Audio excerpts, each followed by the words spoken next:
Hello viewers, welcome to your weekly State of Affairs program here on QTV. I'm your host Aliou Cissé, and as usual I'm here with my co-host Mr. Modou Mbodj. Mr. Mbodj, good to have you on the program. Absolutely, I'm glad to see you today. Well, that's Mr. Mbodj. Well viewers, this week our guest is someone who's an economist, a politician one will say, because he had wanted to contest in the last presidential election but was disqualified by the Independent Electoral Commission, and later went on to endorse the PDOIS party. But also we saw in the last parliamentary election he contested under the PDOIS-led alliance in the Nyamina East constituency, where he lost to the winner. But then, that hasn't in any way silenced him. He continued to comment on issues of national concern. And this week, he will, will be discussing about the current state of affairs of this country, but also look at the possible solutions, but not only the solution, but how do we do it, the methods, which is very important. And this guest is nobody but Alhaji Mamadi Kurang. Mr. Kurang, welcome to the State of Affairs program. Thank you very much, Mr. Cissé. Pleased to be here with you, and Modou, pleased to be here. Thank you very much for the invitation. To start with, could you just share with us your assessment of the current state of affairs in this country? I think obviously if you want to assess the current state of affairs in the country, you would have to look at it possibly in different dimensions. You can look at it from the economic point of view, the political point of view, and also the social issues that are going around. From the economic point of view, obviously right now we are experiencing inflation at a very high level that seems to be unabated. It's on the increase in terms of prices of general goods and services in the market. And obviously from the political point of view, we have got still carried overs from the first term of the presidency of Adama Barrow in terms of the fact that it was a transitional government. And by and large, it's still a transitional government because some of the promises of transition are yet to be fulfilled, such as the Third Republic, ushering in the Third Republic with a new constitution, the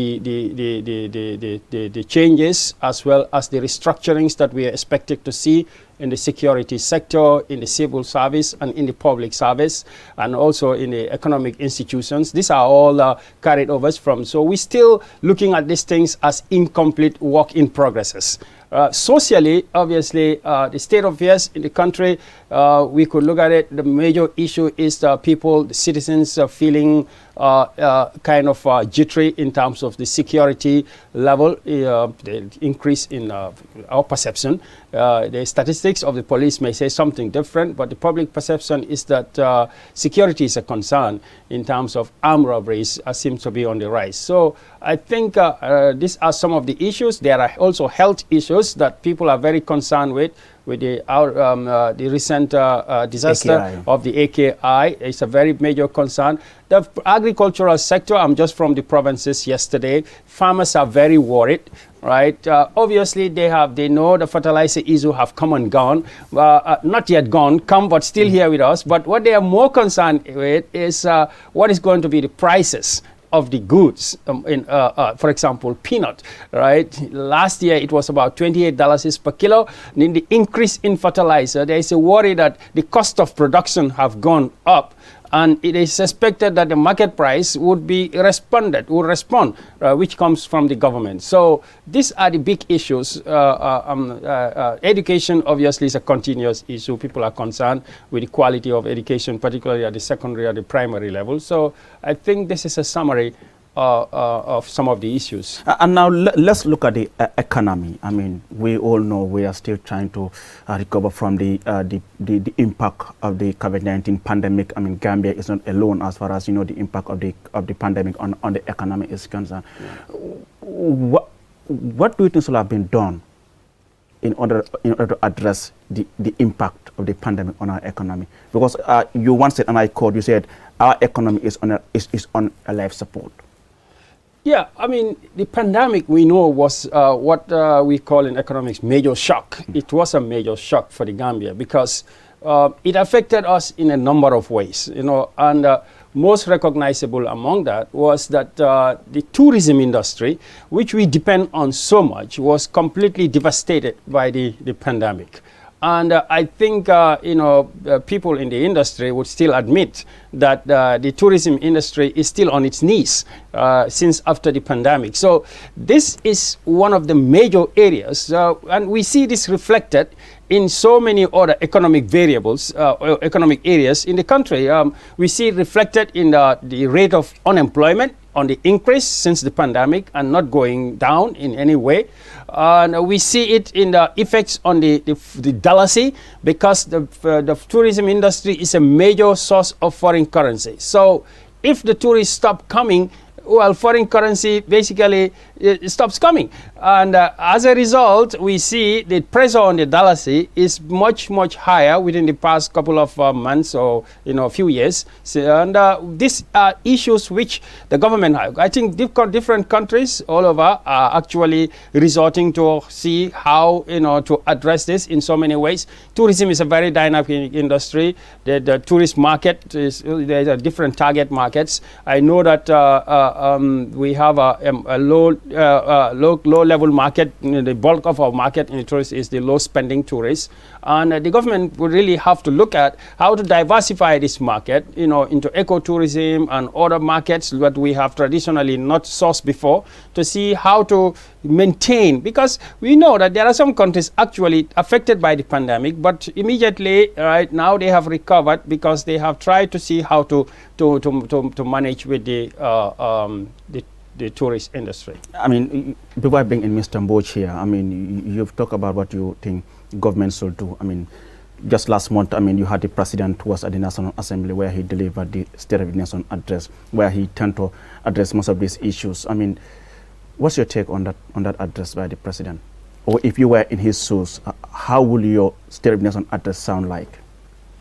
I have listened to the State of Nation address of the president, and I just echo one of the comments of National Assembly member Suwaibu when he said, Suwaibu Ture, when he said, well, there is nothing new. And in fact, what happened is what really has been happening is a collation of the comments from the different ministries that we have been seeing over time, put together and given to the president. And really, between one State of Nation address and another State of Nation address, there are what we call dynamics.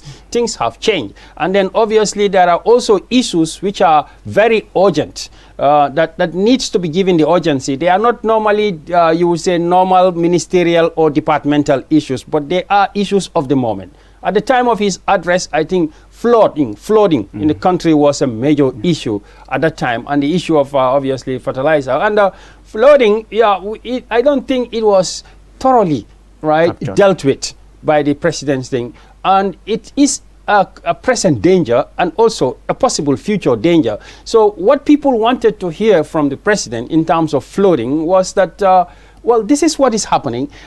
This is exactly what we are doing. Not only that, but this is what we are doing to avoid this from reoccurring in the future. And this is how we are preparing, in order to deal with this, because we see Banjul is a major victim of the flooding. And, yes, they try to do some PR issues tucking here and there, but people want to see real action. Banjulians want to know, for example, is this going to happen again next year when it rains again, which is just about maybe technically 6-7 months away? So is it going to happen again? And, in the other areas, in the combos here, where it happened again, we see some demolition exercises that took place. People tell that these are just reactionary things. What exactly, in the broader prospect of things, the physical planning, the Ministry of Physical Planning or the relevant ministry, what are the strategic measures that are being made by the government to look at some of the risk areas within the country, to see that these risk areas are assessed as flood areas, and to take measures to avoid this in the future? Because one will say some of these things are not man-made. I mean, climate change and all those things are responsible. I mean, we've seen in other countries where, I mean, is it Palestine or Pakistan? We have seen a similar incident there. Yeah, so will you in any way blame the government for the floods? The water coming is not man-made. That's true. Yeah, that's from the Lord. But how prepared we are or how unprepared we are is actually man-made. So if you have a department of physical planning, and at this moment in time, every government, if you are a flood area or if you are a risk area, you would have to carry on your continuous assessment and make some real moves to show the population that, because we know that what happened with most of the flood is that the waterways, where natural waterways are there, in Gambia is a water country, and water tends to always find its way by force. So if development planning is done, and this is not really planned, as we could see from the conversations that we had, some physical planning was not involved until when the flood comes. I don't think that should be that's a reactionary. There should be a more proactive. There should be a general assessment of particularly the urban areas, which tends to be highly increasing and highly populated. There are a lot of risk areas in the combos here. I think there should be a strategic analysis with this. If the government don't have the capacity, they need to look for the capacity to be able to do this and come up with some real long-term plannings, because we are not sure that if we say it's a natural disaster, it's not man-made, then when it will come again, you've got to be prepared for it. Mr. Mboch, you want to come in? Yes, Mr. Kurang, thanks for coming. You've laid the global context very well. The inflation we have is all over the world, isn't it? And of course, the knock-on effect on tourism, tourists are not coming and the like. So I wonder, how much would you say that the government contributed to this tableau of problems you've just presented? The global context is there. Yeah. What is the contribution of the government? Okay, I would not be able to give you a percentage, but I can give you my view of it. In terms of the tourism, what we saw is that nobody is responsible for the COVID situation. But again, what we are saying is, how did you respond to the COVID situation when it eventually comes? And the only thing we can do is to assess a government's performance is to do some benchmarking. And we have to really compare you to other countries and see how they responded, right? And compare it to how people responded around the world, and compare it with the same thing with the inflationary process that's happening. Okay, with the COVID first. Yeah. This comparison. Yeah. So which country would you compare Gambia with and say that, this is what we should have done? Where's your comparison here? Well, with the COVID, I would say, Gambia, if you are a tourism concentrated country, look at other tourism concentrated countries like Thailand, Singapore, Rwanda, you understand, and see even in Ghana, for example, they have come up with special packages, right? Ghana, they had this thing of returning of the black Americans, and the COVID did not deter them. They even push it further. Visit Rwanda is visible. But all of them, their tourism suffered. Yeah, their tourism suffered. All across the world, tourism suffered. The numbers suffered. It suffered, but the governments did not relent in projecting the international image of the country, right? And keep on promoting it. I mean, Gambia is not visible internationally. But they will tell you that they've been doing that. Talk to the Ministry of Tourism, Muhammad Ba. They're all over the place talking about the investments they've got. Destination Gambia. But we need to see it. We need to see it. It needs to be visible. You look at Visit Rwanda.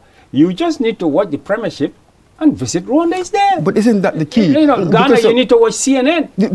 Absolutely. But the geographical areas, the specificities of our situation, I'm not sure why you should expect what's happening in Rwanda to also happen here. I'm not sure. Some of these things are more contingent than universal. I'm holding the geographies and the geopoliticals constant, and I'm looking at government strategies, because that's what we have control over.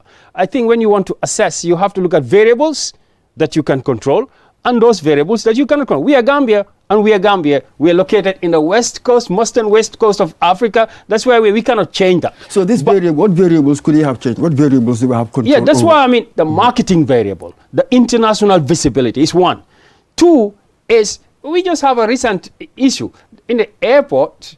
the tour operator saying that, well, we're not going to fly in because you are not prepared on the ground. This is a control variable. You should have been prepared if you are expecting that it's coming in. I mean, the road from Westfield to Banjul, you go to so many countries, even in Liberia here, right? You see that the grass is green, but it's immaculately cut. This is controllable. How many young people we have in this country that could do that? Well, last weekend or a few days ago, I saw the soldiers doing it. Why didn't they do it? Right, and there are other people who could do it without the soldiers. That is about first impression. Make a beautification of your environment. Can we say that these are managerial issues as distinct from policy issues?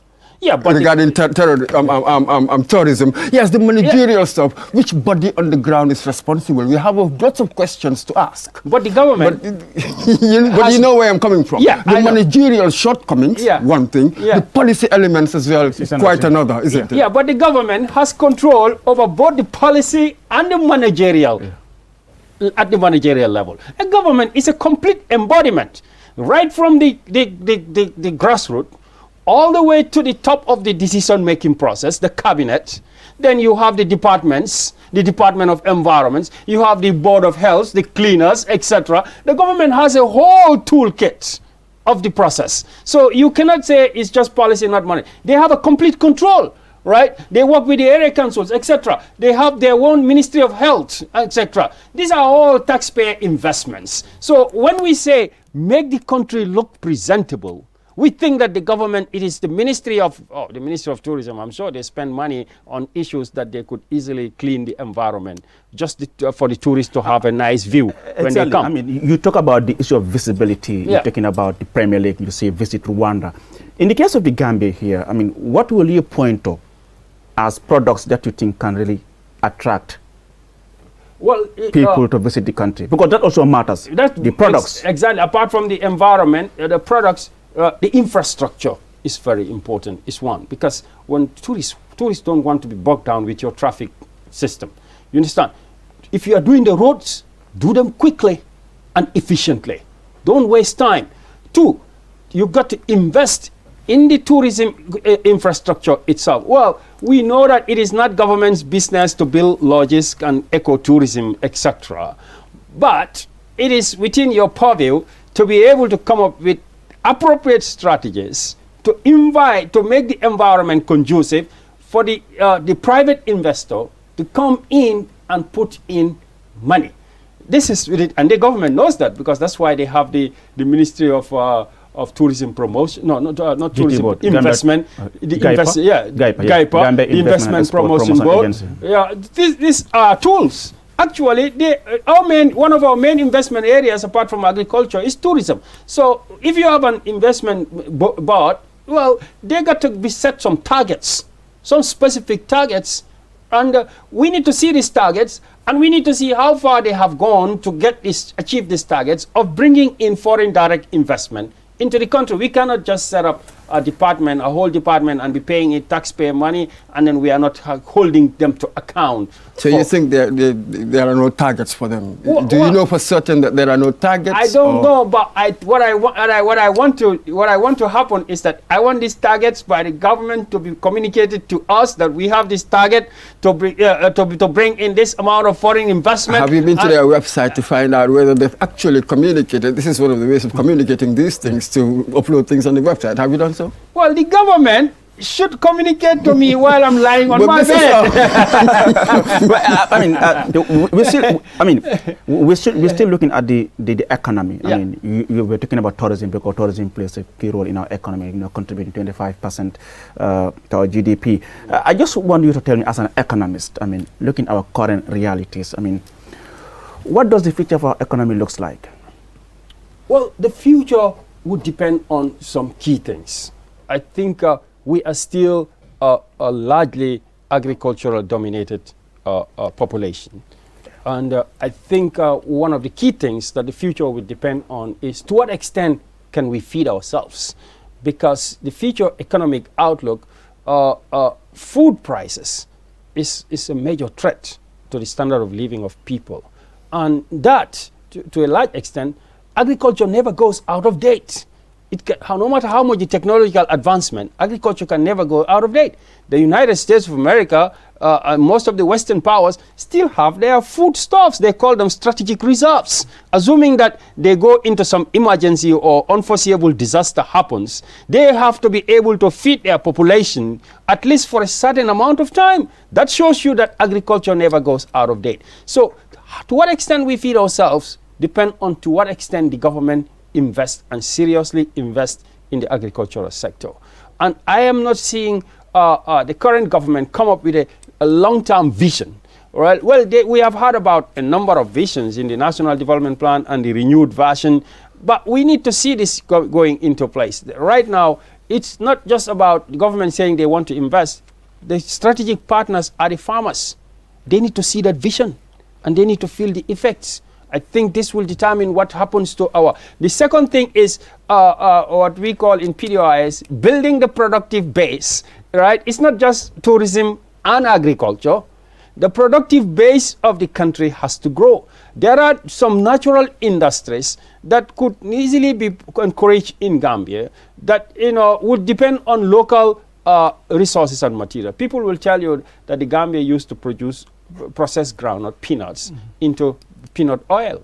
Instead of this industry going into further into producing some peanut cakes, peanut chocolates, etc., it actually is gone back, not vertically but downwards. So really, the productive base of the country is still a largely tax-based economy, and tax-based economy are very fragile.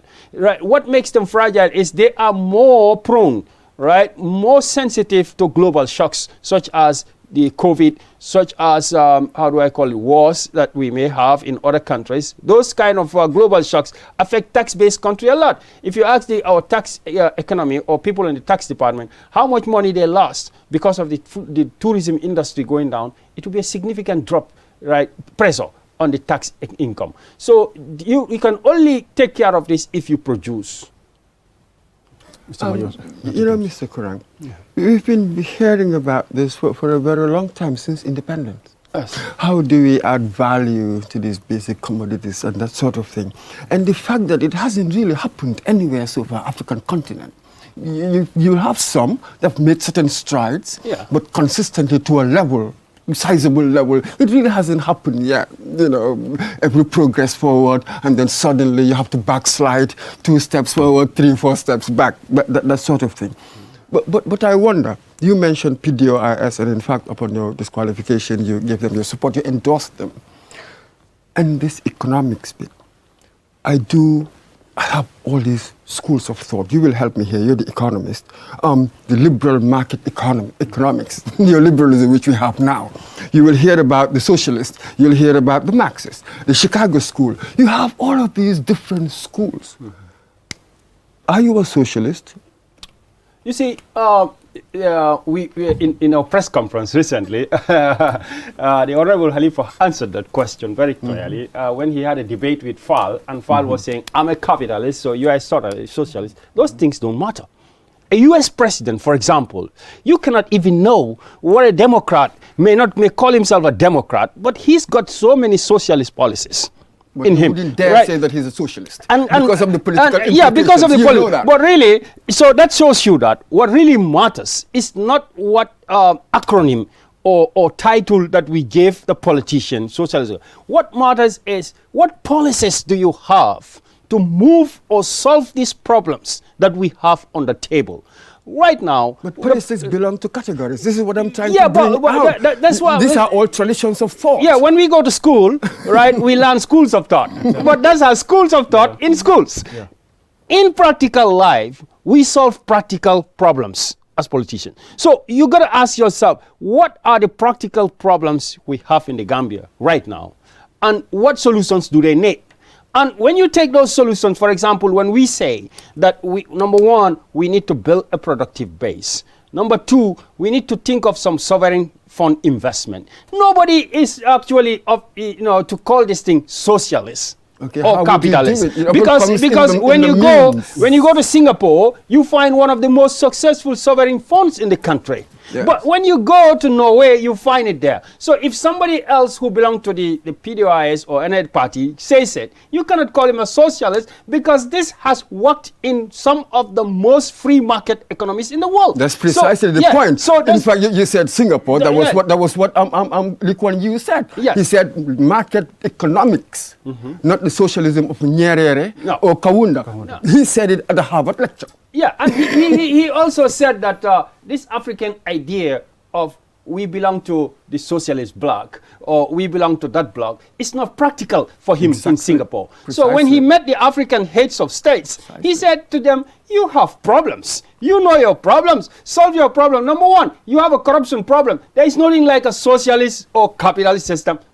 Go and solve the corruption problem. Yeah, you have a problem of unemployment. Create jobs for the people. You got to find ideas. How do you do it? It's always been the problem. Yeah. How do you do it? In Singapore, look at how they did it. Right, they have this in Sebang. Right, I've been there several times. They have this small cottage industries, and really, this is every human race. But before that, education level was at 89-90%. We are what? Literacy 50%. Different realities. Yeah, we're dealing with different realities. That's why I'm saying basic education. Every country has to solve education problem. But when people go to school also, right? We as governments have to determine what exactly they learn in school, right? In terms of the curriculum and so on, and give them the resources to be able to deliver. When they come out of school, we have to create a field on which they will operate. So what I am getting at is every human being, every race, every country has a crop of people that are entrepreneurship in nature. And this is evident even within the time of Lenin and others in socialist country. They realize that actually the Russians and so on are very enterprising people. The Cubans are very enterprising people. So at the end of the day, the natural instinct, for Adam Smith, the natural instinct, right? You get your morning bread, not for the benevolence of the baker, right? But for his own desire to satisfy himself. The human being is naturally enterprising in nature. And as Muslims and Christians, we believe actually it's the same. So there is no religion actually that's against the entrepreneurship spirit. So what a government needs to do is to groom that and provide the environment in which the citizens can flourish. In our country here... Absolutely, that's fantastic. Yeah. I like that idea. Yeah. And quite fortunate that actually you've mentioned religion here. This can demonstrate the point I'm trying to get at. I once observed to somebody that when you look at the statistics, when it comes to religion, we are among the most religious people. Consistently 100%, 90, whatever, 100%. When it comes to corruption, why are we amongst also the highest? The highest. What is the relationship between my religion and my behavior, my attitude? So which brings when you say we are the most religious people, I have to underline that. Yes, what determines that we are the most religious people? My next point we is look this. like. Maybe you can say we look like. My next point is this. Yes. The fundamental point is this. Yeah. Ideally, what we should do, the rhetoric, that's one thing. But what we see actually people do on the ground, the structures. In other words, maybe we should explore the relationship between individuals and institutions. We've been talking like this. The rhetoric since independence, we've not been able to make the right moves. Have we been looking in the right places for solutions? Have we been diagnosing what's going on here? Because all you've said is commonsensical, it's true. Since independence, how come we haven't managed it? Well, what's been the drag? Common sense is not common, the English people say. But you see, every society can be religious, and to be religious does not really depend on what we say. I believe that the English people are very religious people, right? And the American people are religious people, in their own way, and you have to give people a due regard for what they believe in. Consistently in surveys, they show you in England, it's dropping. A lot of people because the Arab the reality. Before even Islam, the Arab people have a saying that a society that is just, even if there is no religion, can live forever, can survive forever. A society which is religious but not just will always collapse. So you see, there is a difference between calling a society a religious society and calling a society a just society. Do unto others as you would like them to do unto you. So what we want in this society is, let's have a just society. Let people get what they deserve. And let's forget about what religion they belong to. So in terms of what can we do, we have been talking about it. Yeah, and it's common sense. Of course, no, but what we politicians, right, and I believe you business people, we are all interested in what we do in terms of what society expected from us. That's the only thing we can hold people to task to. You are elected in government, you have made a promise, you have sworn to do this, we have to hold you to that. Isn't it? And you are a businessman, you also have your responsibility. Society have to hold you onto that. As a journalist, you are a journalist. We know, even if I don't know, but you know what are the tenets of your profession. Society must hold you to that. To hold power to account, isn't it? Is one of your responsibilities as a fourth estate within the government. So everybody plays a role. And we must hold everybody to the role that they are expected to play. Thank you very much, Alhaji Mamadi Kurang, who is our guest for this week here on QTV State of Affairs. I am your host, Aliou Ceesay. We'll go for a short break, and when we return, discussion continues. Espas Motors is the largest and most modern auto service in the Gambia. Espas Motors is the only authorized dealer in Chevy,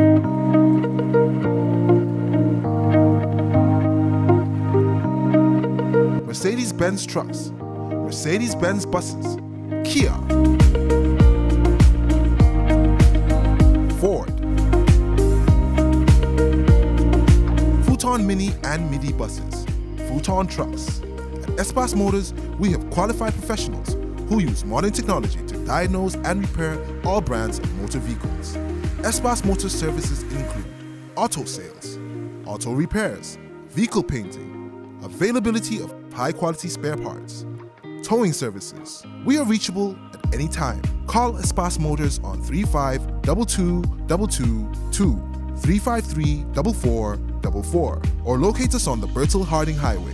Espas Motors. Hello viewers, welcome back from that short break. You are watching QTV's State of Affairs program here on QTV. I am your host, Aliou Ceesay, and we are broadcasting from our studios here on Kairaba Avenue. I'm here with my co-host, Mr. Modou Mbodj, and our guest this week is Mr. Alhaji Mamadi Kurang. I mean, let's now move on to something which is a concern as we speak, the issue of corruption. I mean, you've always talked about it. In fact, in one of your media interviews, you said, I will reduce unnecessary government expenses to combat debt, create income. You said this last year, 2021. I mean, what's your take on the way government is addressing corruption? Or do you think the government is fighting corruption? Well, you know, like I said, we had a transition agenda, meaning a set of targets that we have set for this government as the people of the Gambia that they must implement. And one of them is to combat corruption, obviously with institutional reform and putting in the appropriate laws. Corruption, combat it, one of the key fundamentals is to have the appropriate legal system in place. And the government was supposed to have introduced an anti-corruption bill. And we're still waiting. It's in the parliament. The executive has done their work. Yeah. It's now at the parliament. Okay, fine. We're saying that at the consideration state now. We're saying that the executive should have done this much earlier. And we are also saying that, well, if we are grateful that they have moved one step to push it to the parliament, and hopefully the executive will work with the others in the parliament to make it pass. But apart from that, we know also that there are a lot of existing laws in place already that the government could fall back on to combat corruption in the country, particularly in the public service. And we have not seen this initiative from the current government, the Barrow government, in terms of identifying corruption and coming up with appropriate steps or legal, etc., to address and to take to account, people responsible for for this. So I think in terms of combating corruption for this government, there is still much to be desired. But what should be the role of the opposition in this whole thing that is happening around the government and in the country? I mean, just next door, Senegal, we see how active the opposition is in holding the government accountable. Isn't it a bit different here in the Gambia?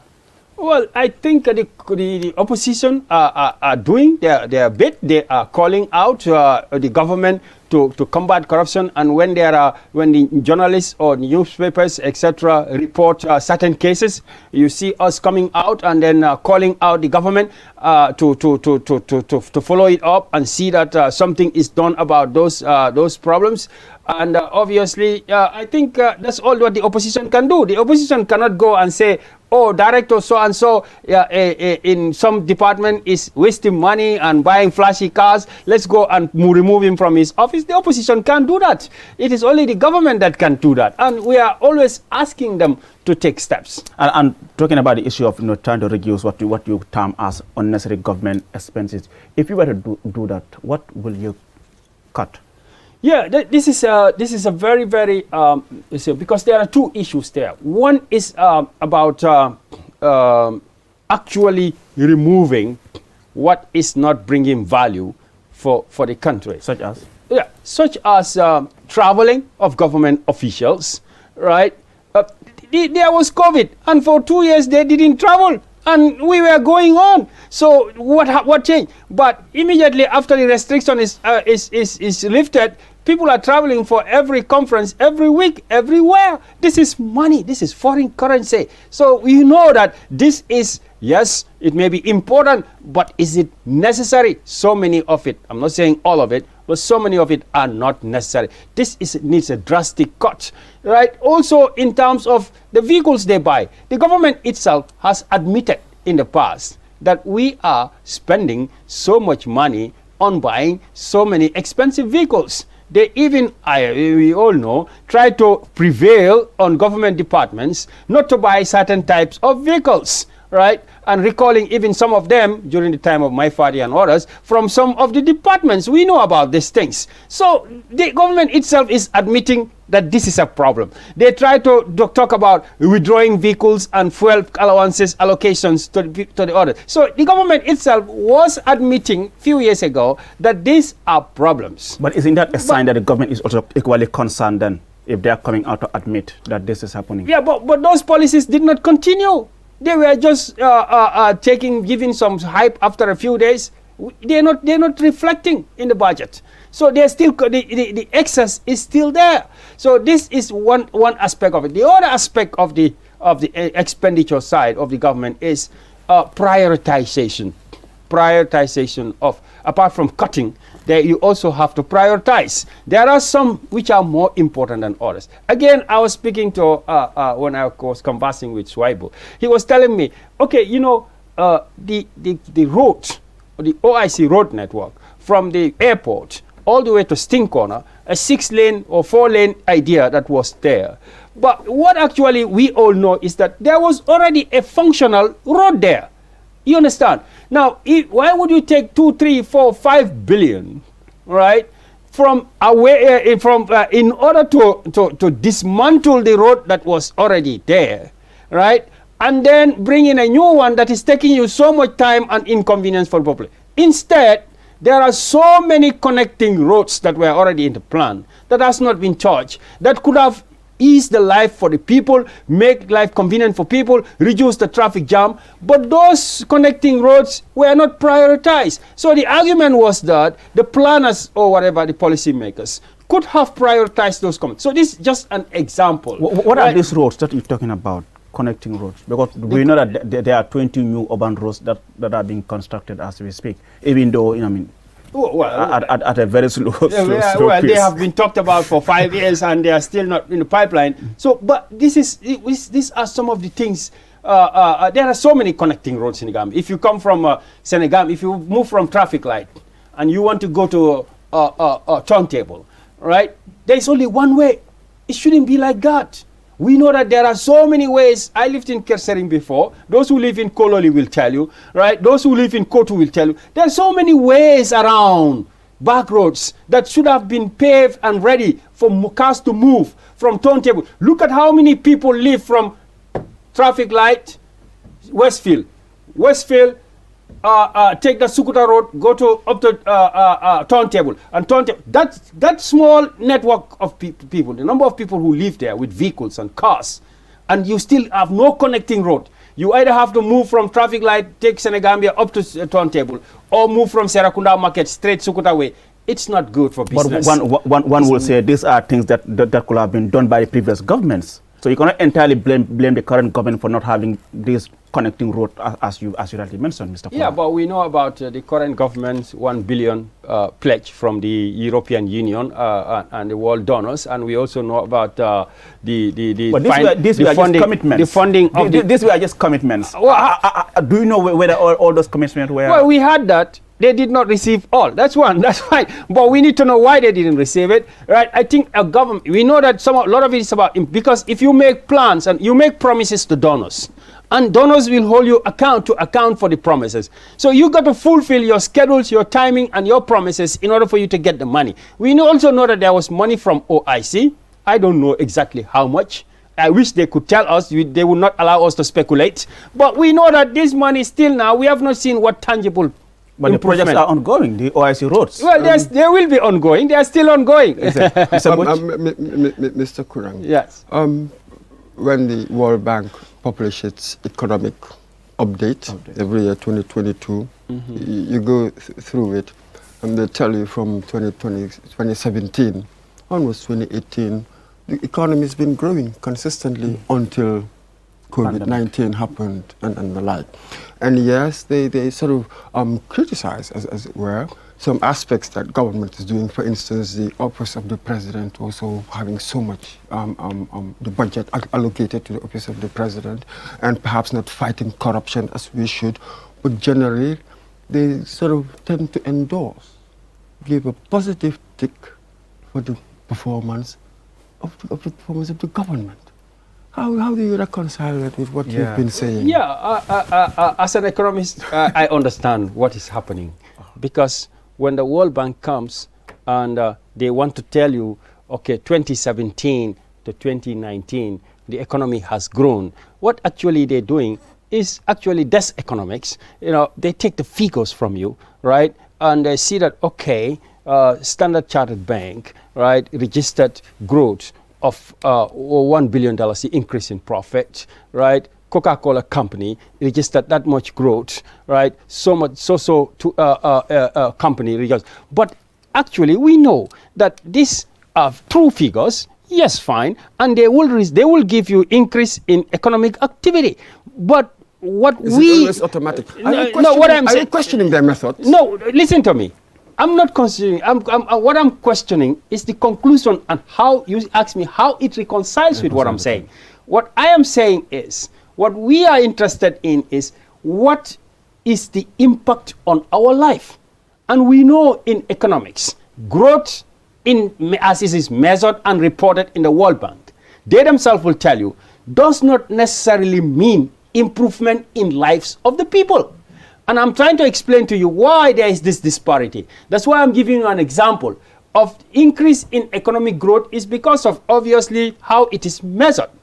But it is not the same as improvement in the standard of living of the people. So, and this actually translates into what they call a 1% and a 99%. The whole world, that's what we're talking about, yeah. The whole world here, aren't we? Well, it's not the whole world. But that's what they say, the whole world. In some countries, it is there are 40%, 60%. Right? If you go to Norway, you might find out that 75% of the population, right, do good. Yes, there are right? exceptions, but when you look around the world, these are the exceptions. No, but that is what politics is about. That is why we said we need to make changes and improvements and complaints and policy differences so that this gap between the few halves, right, and the major half-not can be closed. Condensed. Yes. Absolutely. So I will ask you this, just one more question there, Aliu. Earlier on when we were talking about corruption, it's a very funny word, it's a very difficult, complex word. Let me just give you two scenarios. Know of a situation where a person called Red Cross needed the room to be fumigated because somebody who had contracted COVID-19 had been living. So the young boy came and said, oh, there's a charge of $3,000. The person said, I thought it was free. He said, no, you have to pay the $3,000. So the person insisted, give me a receipt. And then afterwards saw the boss, and the boss said, no, actually, we're not charging, got the person dismissed.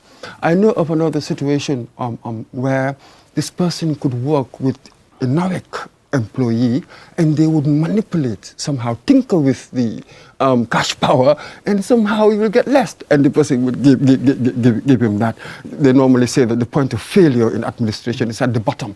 So I wonder, is this legislative solution, as it were, plank? You were talking about the, we should have the anti-corruption bill come into act. We've got so many laws, who cares about them? That sort of thing. Is the legislative plank the most important fight in the corruption, given how it has pervaded every level of our society?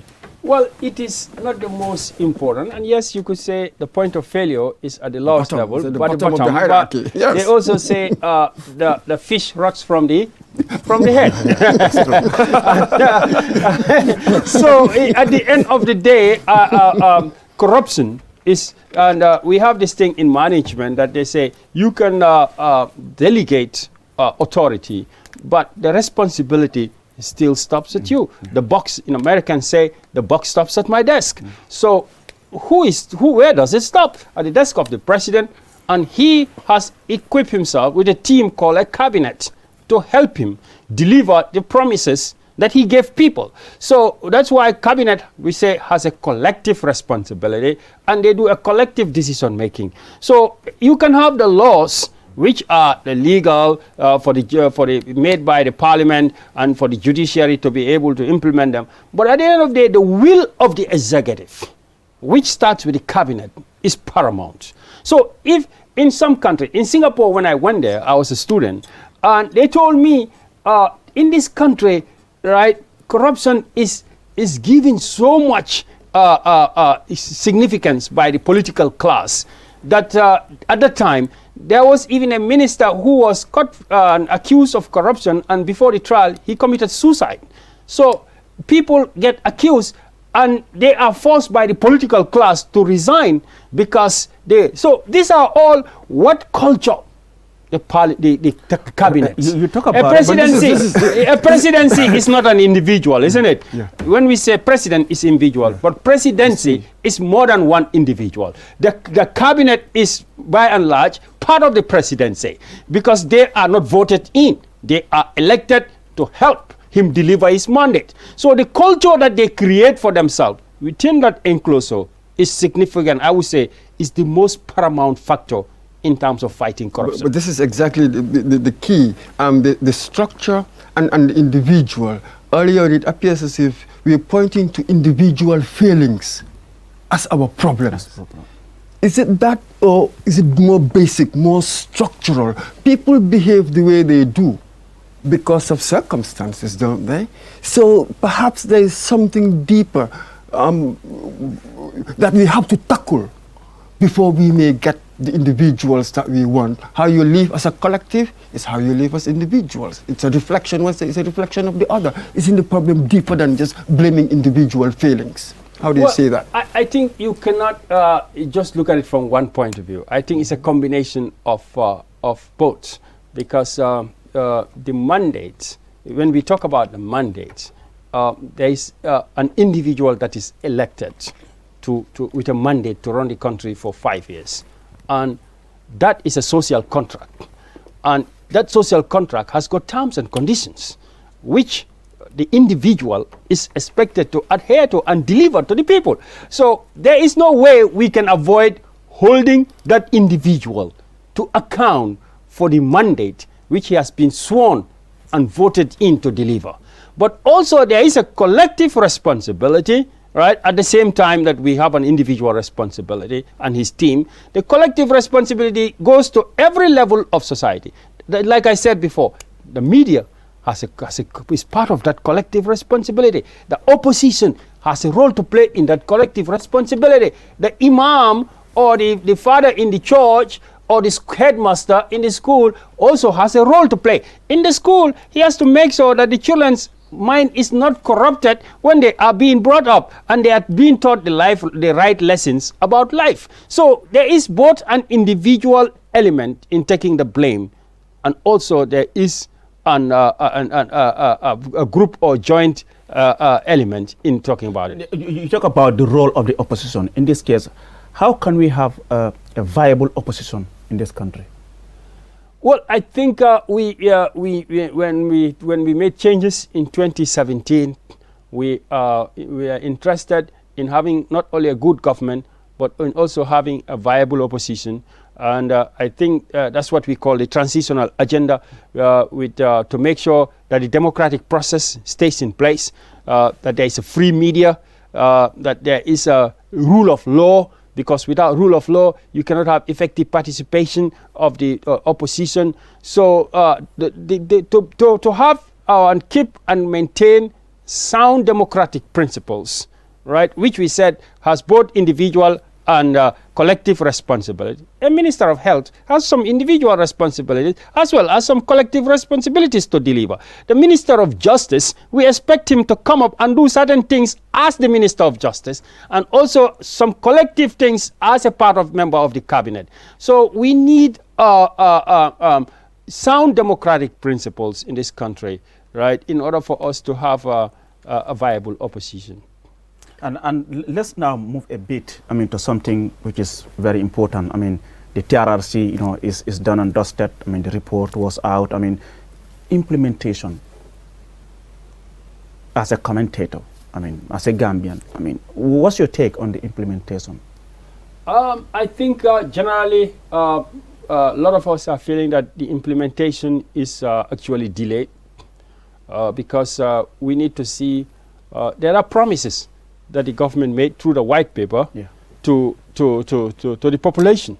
And like I said before, we hold them account to what is agreed. The white paper is more or less like an agreement. We elected them and they promised to do this and that. So in that, we said justice must not only be done, but it must be seen to be done. So this is a process of our justice system. And people want to know, right, what did you promise? Where is the timeline for that? And how far have you gone at any point in time? We need to hear press conferences from the Minister of Justice. It's not just when the report is delivered, he gave one press conference and disappeared. No, we want him to come back constantly and keep on updating us about how far his government has gone to implement the recommendations and the white paper that they have delivered. And on the current, you earlier, you mentioned about the acute kidney injury. These are all current issues that's a concern for so many people. What came to your mind when you heard about this incident? Do you think such should happen in this country? No. What came to my mind, I was very concerned and devastated, and at the same time a little bit scared, like every other Gambian. We all get scared because you start to think like, oh, I bought a medicine yesterday. Did I buy the right one? So once you start thinking of your own risk and if risk to your family, then that you become worried.